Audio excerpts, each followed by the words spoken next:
can get started. I'm just going to share for a few minutes about the overall program, and then DJ, one of the teacher authors from this project, will be sharing specifically about materials he created and about the middle school book. So this session is about the FEAST program, and FEAST stands for Food Experiences for Agriculture Science Training. And this was a USDA funded grant that we got that was a rapid response to COVID-19. So I'm going to start with just a little bit about why we have this project, and then I'll let DJ really share a lot of the details about the book. One of our big issues we were concerned with is about local food, and why is it important for us here in Hawaii? And now I notice I have please respond in the chat, but now I think I won't be able to read the chat. So maybe if people would just talk, or if somebody chats, someone else is going to have to tell me because I can't see it.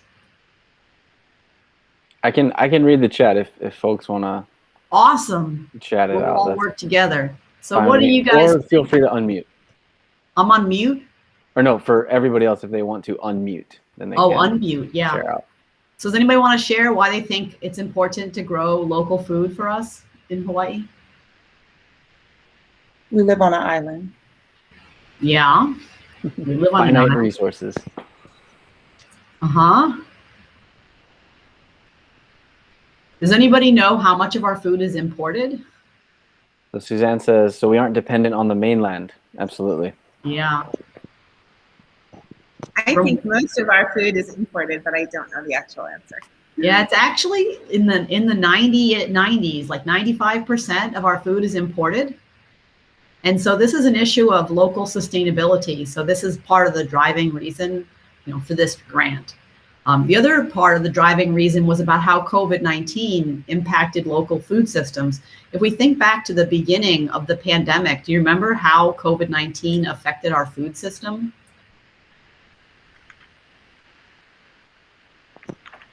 Many stores were out of many things. Yeah.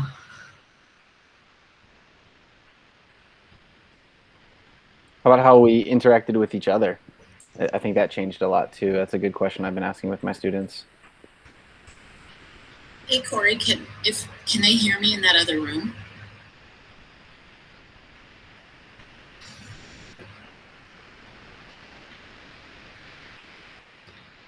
I had read in the local paper that there was a lot more bartering happening, that neighbors were trading things with each other. I know it really affected the like the local farmers, all their methods for distributing their food, like the people that sold a lot to hotels and restaurants. I mean, think about how that would be impacted when all the hotels and restaurants closed. It was pretty crazy. So in the light of all of this happening, we wrote this proposal for FEAST. And so again, we said we really are isolated. Most of our food's imported. We have a very small food supply on island, which, and we have some families that have food insecurity in some places. We also have a lot of indigenous food system knowledge that has been lost. I mean, Hawaii was a self-sustaining place before people came and tore out the breadfruit trees and put up hotels. There's a lot of things that happened. It's also important because the food system really affects our health. The kind of food we eat has a big impact on our health, and it even affected the impact of COVID-19. People who had chronic health conditions and other things were more impacted by COVID-19. So all this is happening in the background of FEAST. Also, we switched to distance learning. I'm sure you all remember that. And people had learning gardens. We have 175 school learning gardens in Hawaii. And how do you teach learning gardens when kids can't come into the garden? So they didn't have materials to do this. And this was what inspired the FEAST project. So our goal was to have a PD course, which DJ participated in, and 9 other teacher authors, and create some high quality agricultural science distance learning materials. And then part of the grant is that we send them out, we're gonna get feedback from teachers and then improve them and have a second version after we get feedback from the teachers that use them. This all happened very quickly. We got funded in November of last year, and in December, we had our teacher authors writing stuff over the holidays. They were busy writing lessons, and then we edited them and refined them and printed them out. Last month, we distributed 15,000 learning kits to all the neighbor islands and Guam. And now we're getting ready for teachers to begin using these materials. And we'll share a link at the end where you can still sign up to get materials for your school. We are giving teachers classroom sets where they get a book and materials to do the activities. And I have a picture of that later in this slides. There's some pedagogy things happening, which I'm not going to spend a ton of time on. We did make some decisions to focus on only the most important things. I'm sure a lot of you learned when you were teaching distance learning, you couldn't do everything you do face-to-face. So the activities are really focused on developing important ideas and, you know, helping kids understand ideas rather than doing a lot of different activities. We focused on having interactions where the things that kids would normally do in the classroom, they could then interact with people in their community, with their families, with elders, so that they could still have learning interactions. We use the cross-cutting concepts in a specific model that is part of my research work at UH. We grouped the cross-cutting concepts into these 3 groups of noticing, sense-making, and modeling. And we also use this Hawaii School Garden curriculum map that is a scope and sequence for agricultural science that was developed locally. This is just showing the 7 cross-cutting concepts and their interrelationships. There is a video that we produced on YouTube that you can look at that some other time if you want. But it was just a new way of thinking about the cross-cutting concepts. This is what our learning kit looks like. So each student gets a hard copy workbook. One of our focuses was that a lot of students don't have the best internet, so we didn't want materials that depended on using Zoom or Google Meets. We wanted things that students could do offline. So this is designed to be delivered offline. I mean, sure, teachers could do it with a combination of, but we really wanted to make it accessible for the students that had the least access, which was a pretty significant number, especially on the Big Island. So they do get the book. The little box is colored pencils. They get seeds. The elementary students get bean seeds, and the middle school students get greens seeds, which are much smaller. So, you know, we gave the little kids the big seeds. They get a thermometer, a pipette, a tape measure, and a magnifying lens. So when the teacher gets their class set, they will get 25 books and 25 kits, the bag with all the pieces. So the things that kids would have to get at home, they'd have to find, you know, when they grow their bean seeds, they have to recycle like a quart container, maybe from, you know, a food container that they clean out, and they have to get some soil. I have 1 minute left before DJ takes over. I want to share with you the table of contents for the elementary book. DJ's going to talk about the middle school book. The teachers got to pick the topics of these lessons, and then they developed the lesson plans. So each book has 8 lessons. And you can see that really it focuses on a variety of things, looking at the place, the patterns of the moon and why they're important, then getting into the life cycle of a plant, which they study by planting the plant and observing it over time. Things like recycling food waste, composting systems, thinking about the parts of the plant and how they work together as a system, and then looking at some issues of the place and why we should eat what grows here, what does grow here, and what can we learn from our elders about growing food. So it really is focused on those important agricultural science ideas for sustainability. So now I'm going to turn it over to DJ. Okay, did I stop presenting now? I think, right? Yep, I'm going to see if I can just transfer over to my portion. All right, we all good on that? Everybody able to see that? Yeah. Yes, thank you. Okay, great.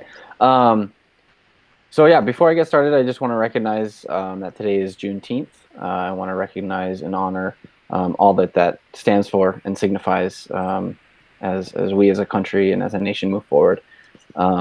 So I just want to make a personal recognition of that today as a holiday. So again, my name is DJ. I am currently a middle school culinary arts teacher at Kamehameha Schools, Hawaii. And so, whoops, sorry, I'm on this screen. Just a little bit about me and how I got here to being a teacher author for this feast presentation. I began my teaching career on Oahu. I was a 5th grade teacher at Kamaile Academy on Oahu on the west side in Waianae. And then when I moved over here to the Big Island, I taught 5th and 6th grade at Ku'okala, which is also a charter school. So I haven't officially worked in like a strict set DOE school. I've done all of my teaching in charter schools, and then now I'm at Kamehameha Schools, Hawaii, so as a private school. I taught life science there for several years, so most of my lesson thoughts and ideas were life science based. And then how I came up with kind of where I'm at now, I've always been passionate about food and cooking, but also the applicability of science within that. So a position opened up for the culinary arts teacher with an applied science spin on it, and I really like that idea. So I petitioned my principal pretty hard for that position, and it wound up working out. And so I just finished my first year in that position. So everything I'm doing, I say to myself, my students, my wife, my administrators, whoever, this is all an experiment. We're just trying things out. And I really think that that's a great way to kind of approach not only our lessons, but just our life in general. You know, we're just trying new things. We're trying to figure out and get by each and every day. And sometimes things work out great. Sometimes things, you know, we got to revamp. And that's the same that I'm sure that we all know from teaching science. So Lori mentioned a little bit of the pedagogy earlier, and she wasn't going to spend much time on it. And I'm glad, because I actually did want to take a few minutes to go over these ideas that were shared with us during the professional development phase. And so a few things that really stuck out to me were this essential, desirable, optional framework. And I know that that was posed as a way to really kind of hone in and focus on lesson writing for distance learning, and how we approach our lessons when, you know, we're trying to reach students who we may not physically see for months at a time. But it helped me as a teacher really kind of trim the fat, so to speak, from my lessons and say, okay, what is the fluff that I don't actually really need? And this helped me go back to my original foundations, where I was beginning learning and teaching. I did the ethnomathematics program through the University of Hawaii, and at the same time was also working with the Polynesian Voyaging Society and writing curriculum for crew training for the voyaging, the worldwide voyage that happened in 2013, 14. And what I found from that is that if we really root all of our lessons in this idea of kilo, kilo really is the way that we can build that foundation of good science. And having that kilo builds innately the sense of pilina, or connection. And so by having a student or even ourselves just go outside and sit for a moment and observe and watch what's going on around us, we begin to see these other things that you'll see that come up later on in these books, like noticing, sense-making, patterns, these types of cross-cutting concepts that show up that we want to utilize through NGSS as well. And so you'll see that that's kind of a focus as we go along through, is really just this idea of pilina, or relationship building, throughout our lessons. And one thing that I like is that these books kind of go back to previous lessons and build upon learning that was done already. So this was kind of just a little bit more on that EDO, what is essential, what is desirable, what is optional. You know, we were looking at students in Hawaii and Guam, thinking about internet access. Really, they just have this book and the toolkit. What can they do? So what's essential for learning these NGSS guided lessons? Can they do it without internet? Do they need internet? You know, how much internet access would they need to complete? And so again, we tried to really just trim down anything that wasn't going to be necessary, or more so trying to utilize the internet as this extra means for those who had it, but the root and the meat, so to speak, of our lessons was really coming from that initial what is essential, and how can they go out and observe and have this kilo and build pilina without accessing the internet, or a teacher for that matter as well. So I'll just give you about 10, 15 seconds, kind of read this on your own. What is essential? What is desirable? What is optional? This was the biggest takeaway for me.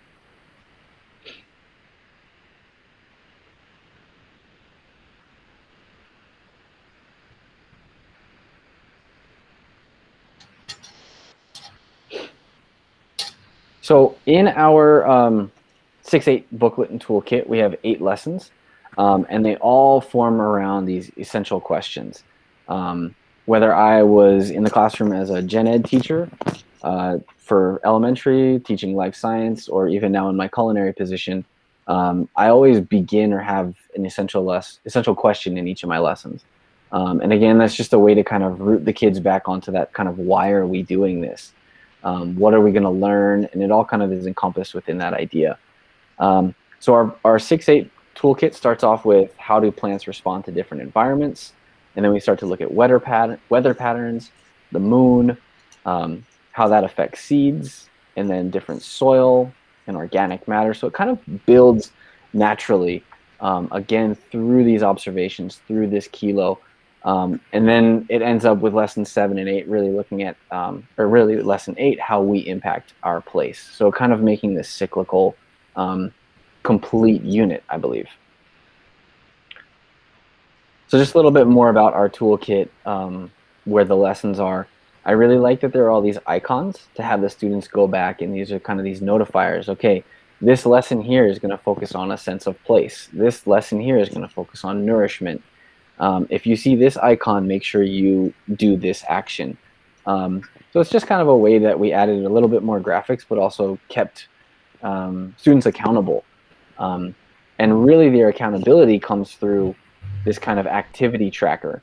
And they can go back in the beginning of the book, see, okay, here's what I did, here's where I need to go back. So also in the Kumu toolkit, or you'll get a teacher edition if you sign up for the kits, this is all explained, and it talks about how you can utilize this, and then you can kind of have that preloading of, all right, I need to go back to look at this lesson on these certain days.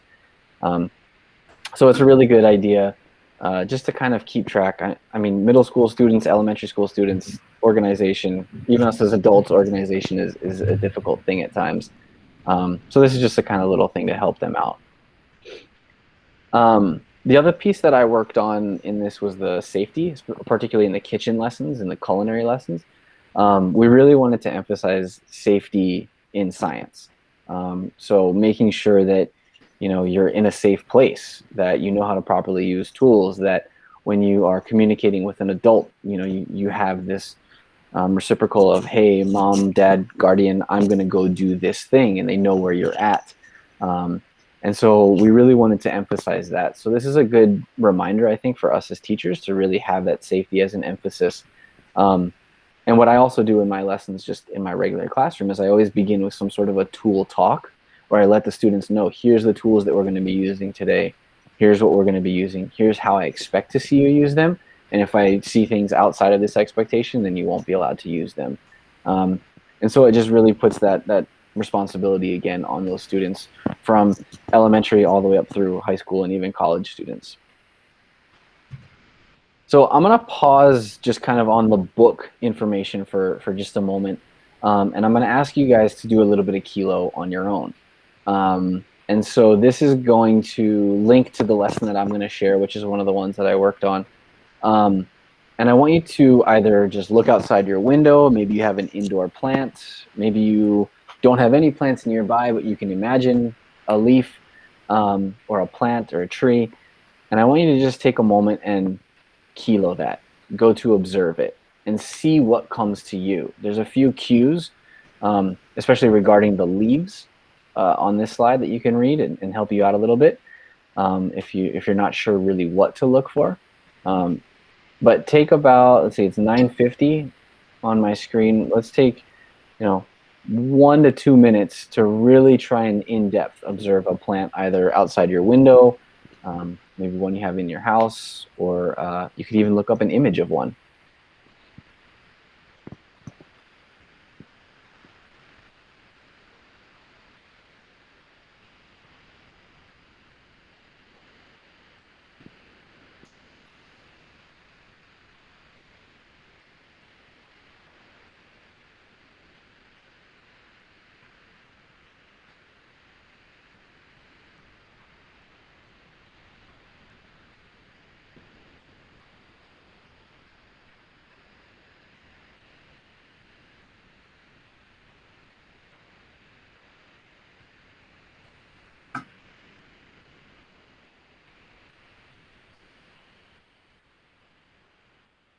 So take maybe another 30 seconds if you're still looking for things to observe on your plant. Maybe you could look at leaf shape, size, imagine the function. You could go a little more deeper about what other organisms might utilize that plant, how that plant may be interconnected with others.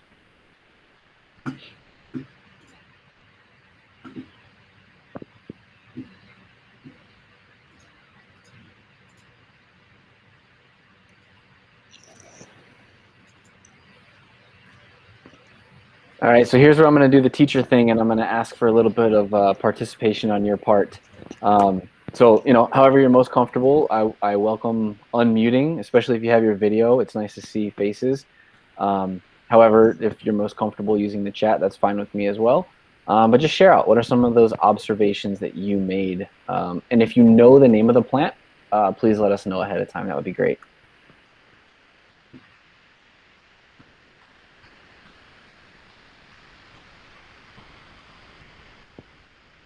I can share. I'm at my mom's house right now. There is a little garden, an herb garden on the countertop.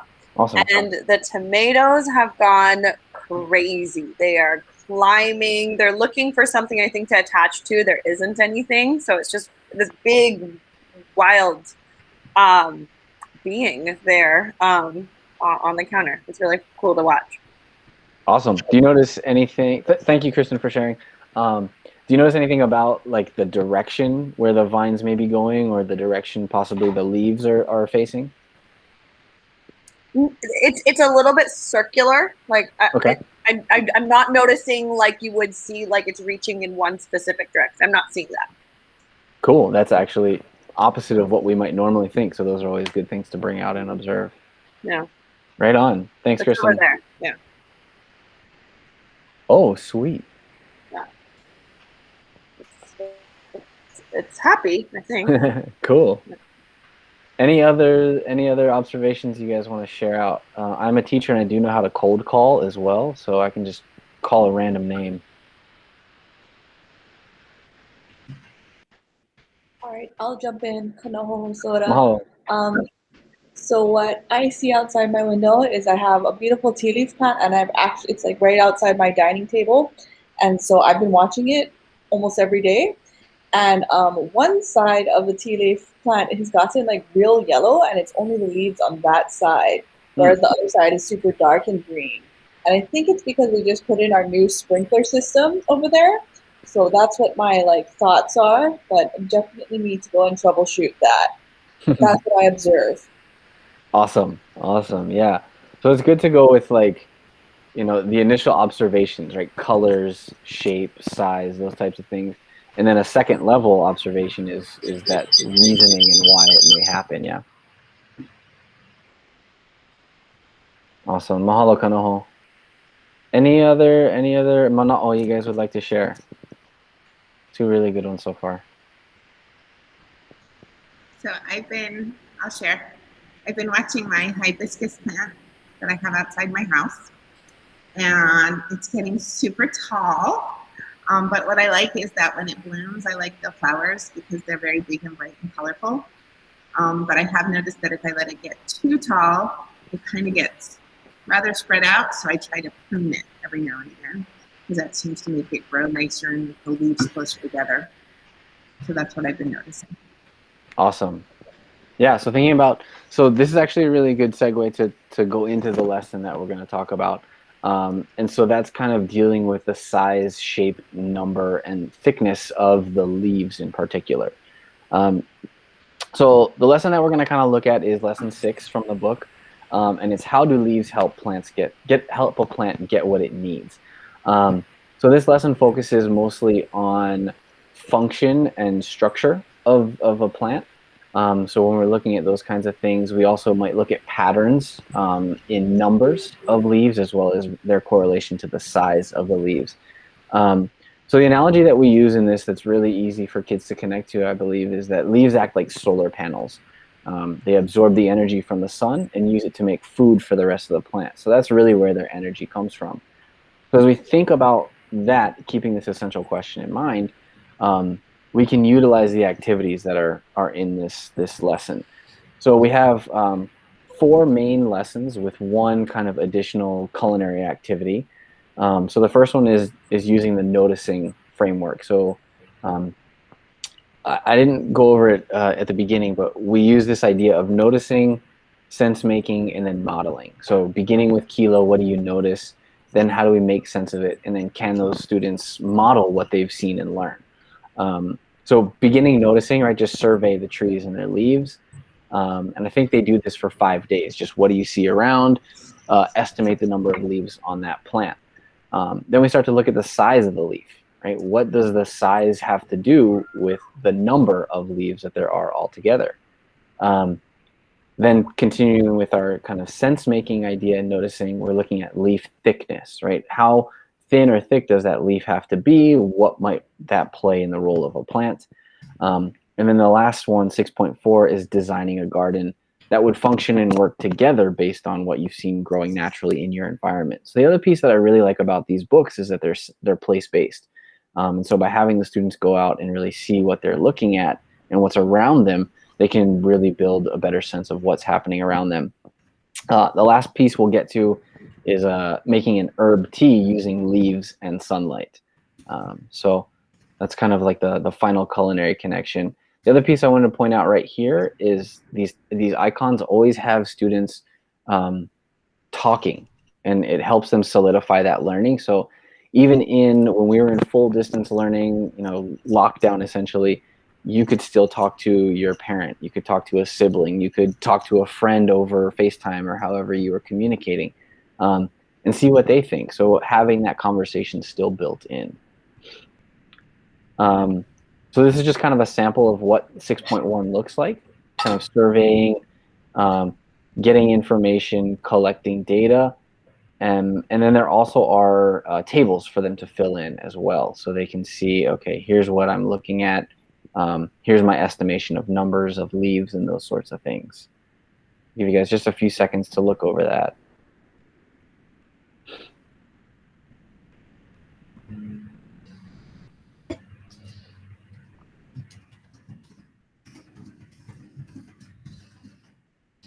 Okay, so then 6.2, as I mentioned earlier, really starts to look at the size and the quantity. So, if I look out in general, right, if I'm looking at my la'i or my tea plant, I notice that there are fewer leaves on there than my orange tree. However, the size of those leaves on the la'i are much larger. Again, looking at that surface area or total surface area. Obviously, orange tree and la'i are 2 very different species of plants, but just beginning to make those connections, even with not really related plants, can help them solidify those ideas. Less leaves usually tends to mean larger leaves. More leaves usually tends to mean smaller leaves. So I used an image here of an ohia sprout and a kukui tree. So looking at how those connections really happen in order for that plant to photosynthesize and make their own food. In 6.4, again, this is kind of after they've learned and understood and really begun to see that connection in those correlations. We're going to ask them to build a garden, looking at a variety of what's going on here. I really wanted to share this one out because I like that it shows our QR codes. And in our toolkits, in our books, we utilize QR codes as kind of that way to get the optional information out there, and really build on the lessons a little bit more. So the QR codes, obviously you can only use if you have a phone or a camera that's connected to the internet. So it does add a little bit more depth to the lesson. But it's not necessary for the students to get the learning target or goal that's out there. So in this one in particular, they could utilize a video of the mala'ai, which is the garden at Waimea Middle School, to kind of help them understand what's going on within the plants there. Then the last piece of this lesson is utilizing my love of culinary, as well as kind of building back on the essential question from this lesson and kind of combining things. So it gives a more hands-on activity that the students can do after they've learned about the leaves and their function and how they work for plants. And so for this one, we're making a simple sun tea, utilizing herbs that they may find. And again, we try to keep these recipes and lessons really simple for students, again, in Hawaii and Guam. And so there, again, are some more optional pieces. There are some really easy things that they might find. So things like basil and mint can be done, almost anywhere. I like that it was mentioned earlier about, growing plants indoors, or Kristen had that tomato plant, and so that's a good idea for kids to really think about. I can grow herbs just right on my windowsill. And, whether I live in an apartment in downtown Honolulu or I have 50 acres on Big Island, I can still grow and participate in this. And that was part of our lessons with having the seeds and with having them actually grow and experiment in the earlier lessons. So just, again, really simple things that they can utilize, and you as a kumu can always expand and build on these in any way that you see fit for your classroom. So I'm going to pause real fast and just see if there's any questions about that particular lesson, lesson 6, about the function of leaves.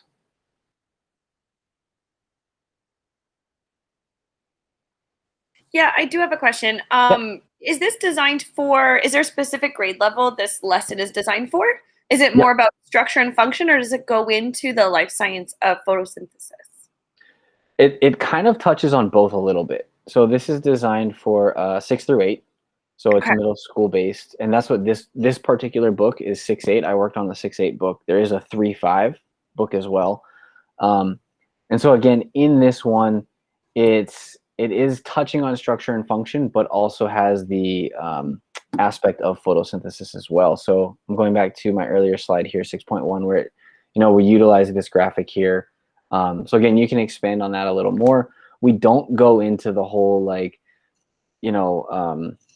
chemical equations of adding carbon dioxide and water in that. But it is, just kind of a basic, I could use it as like an introduction to photosynthesis really, really well. Yeah. Okay. Thank you. Yeah. And Laurie, do you want to add any more on that?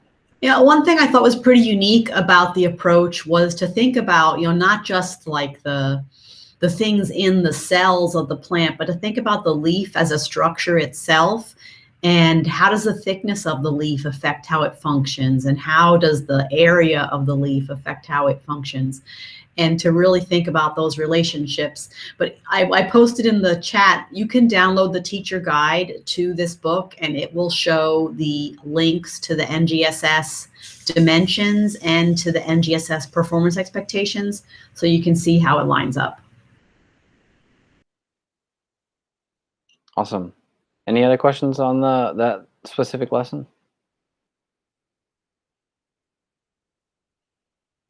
No, thank you. All right.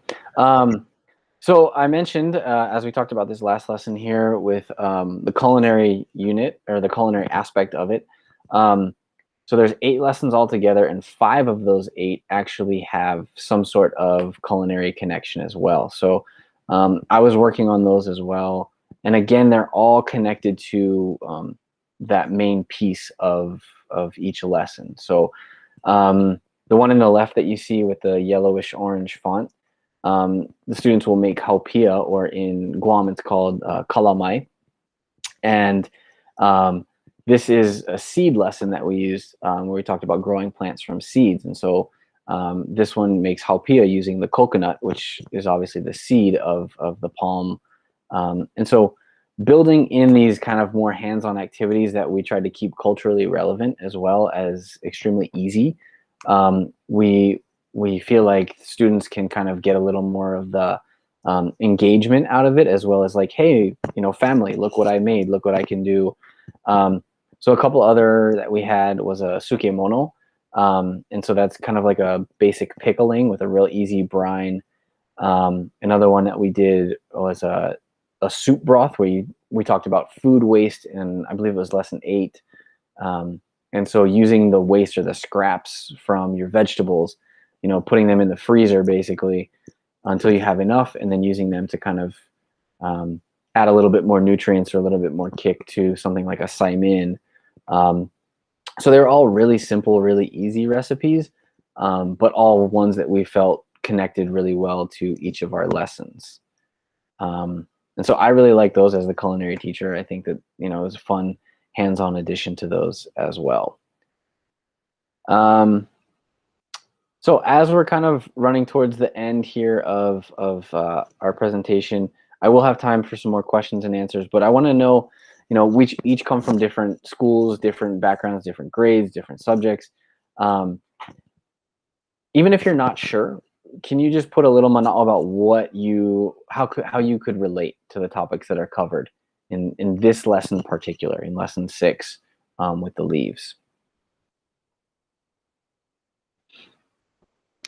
Do you want us to put that in the chat? You know, actually, yeah, chat would be good, and then we can just go one by one. Okay.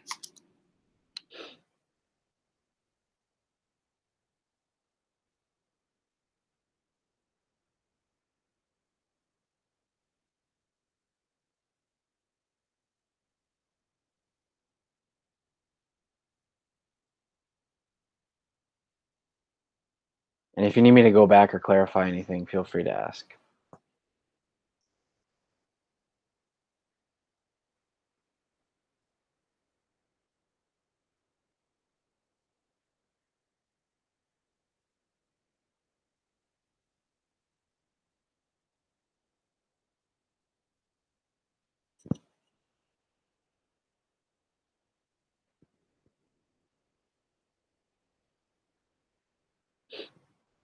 All right, so we got one response in. Hoping I can get a few more, but I'll start off with Suzanne's. Thanks for adding in.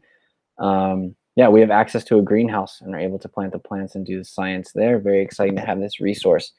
I agree. I think having a greenhouse, you know, not all schools have that, but that's a really, really, really essential, in my opinion, component for learning and actually having students build and grow plants. I mean, not, they don't do the building, but they could build planters, they could build the greenhouse themselves, they could, you know, taking these different aspects.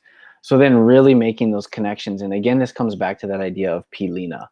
And so building that foundation not only helps them appreciate and understand what it is they're working on, it strengthens those learning concepts. And as teachers, we all know this, but it's always nice to have lessons, either ones that we create ourselves or ones that are created and we find that really do emphasize and support those.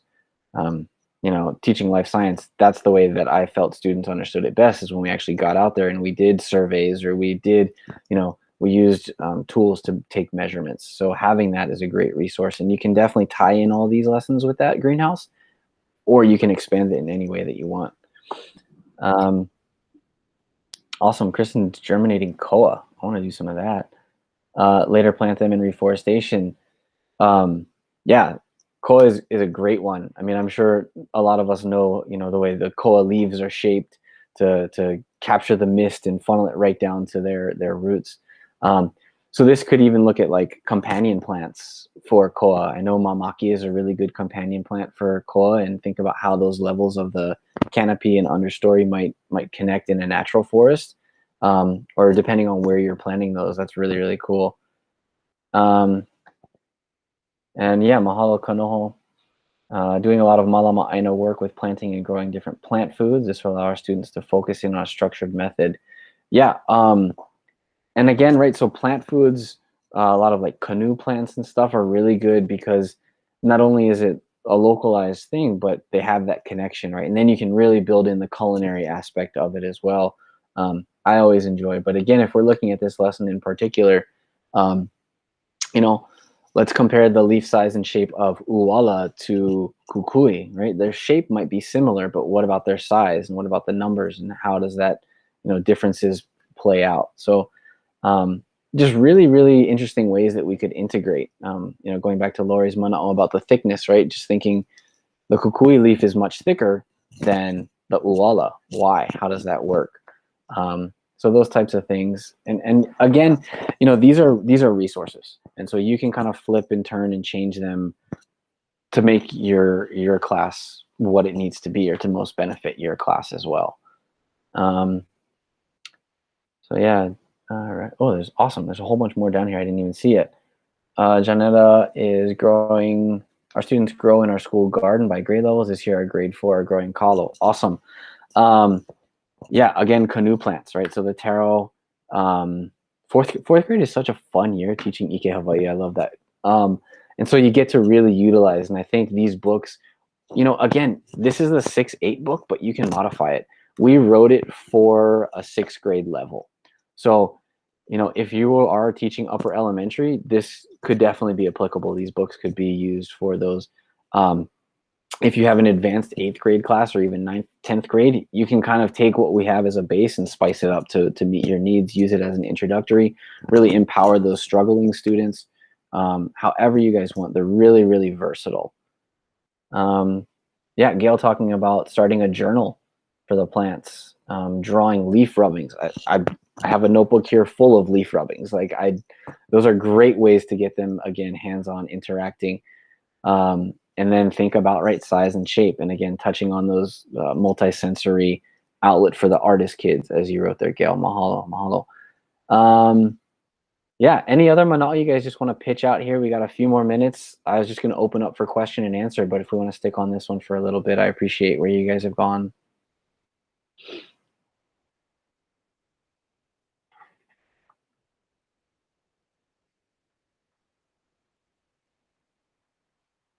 All right. Well, yeah, at this point, I think we can just roll with any general questions if you might have. Lori, I don't know if you wanted to add any other mana'o about this lesson or others, or I'm just open to other questions. You know, you want to integrate culinary in whatever lesson, let me know. I might have some ideas.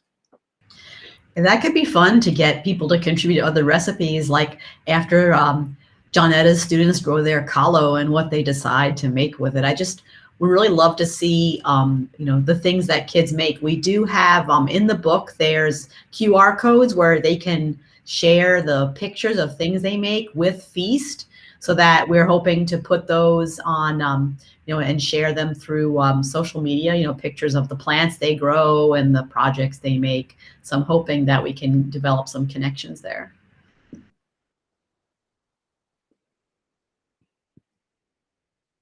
Yeah. Yeah, and again, you know, these books can be utilized however you want, however is going to work best for your class.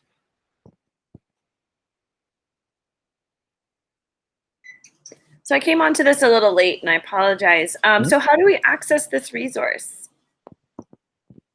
Lori's got the link. Okay. I can put the link in the chat again, but Thank you. I must have missed it. There's a couple of ways.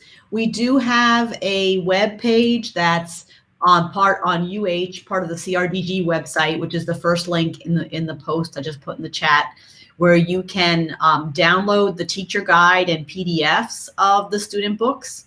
You can also sign up on the second link to receive a class set of the 25 books, and with all of the tools like the magnifying lens and the measuring tape and all that, so that the students, all they need to do the activities then is some soil in a container.